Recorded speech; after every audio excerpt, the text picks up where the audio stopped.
کریم اللہ جل جلالہ کی آخری کتاب ہے،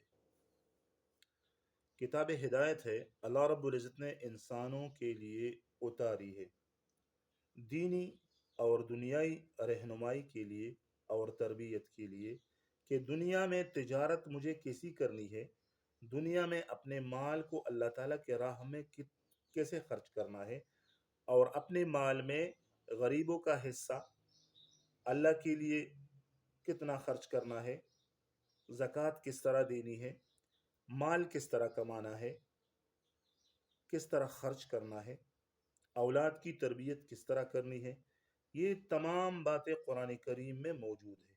یہ ہمارے لیے ہدایت کی بہت بڑی کتاب ہے۔ قرآن کریم کی فضیلت کے لیے یہ بات کافی ہے کہ اللہ جل جلالہ کی کتاب ہے، اللہ رب العزت کا کلام ہے، لیکن پھر بھی اللہ رب العزت نے خود قرآن کریم کے صحیفوں میں، مصحفوں میں بہت بڑی فضیلت بیان فرمائی ہے قرآن کریم کی۔ پھر آپ صلی اللہ علیہ وسلم نے اپنے ارشادات، فرامین، اپنے اقوال مبارک میں قرآن کریم کی بہت بڑی عظمت ظاہر کی ہے۔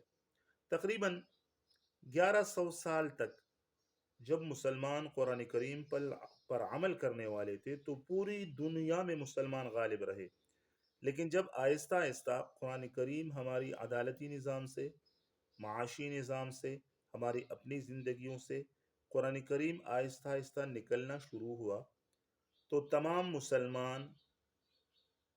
مسلمانوں کی جو قائدانہ صلاحیتیں تھی وہ ختم ہو گئی، اور ان کی حکومتیں غیر مسلموں کے زیر اثر آ گئی۔ آپ جا کے اسپین کو دیکھ لے، اسپین میں کسی زمانے میں ایک مسجد میں بہت سارا تیل صرف چراغوں کے لیے جلتا تھا، آج اسپین میں ایک بھی مسجد نہیں۔ کیوں؟ قرآن کریم کو ہم نے چھوڑ دیا، قرآن کریم ہماری زندگیوں سے نکل گئی۔ آپ صلی اللہ علیہ وسلم مبارک کی حدیث مبارک ہے، ان اللہ یرفع بہذا الکتاب اقواما ویضع بہ آخرین۔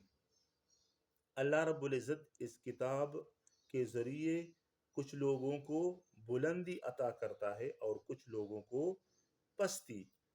اب ظاہر ہے جو لوگ اس قرآن کریم پر عمل کریں گے وہ بلند ہوں گے، اور جو لوگ قرآن کریم کو چھوڑیں گے تو پستی کا شکار ہوں گے، وہ زوال میں چلے جائیں گے۔ قرآن کریم کو ہم نے اٹھانا ہے، اس کو اپنے عدالتی نظام میں لانا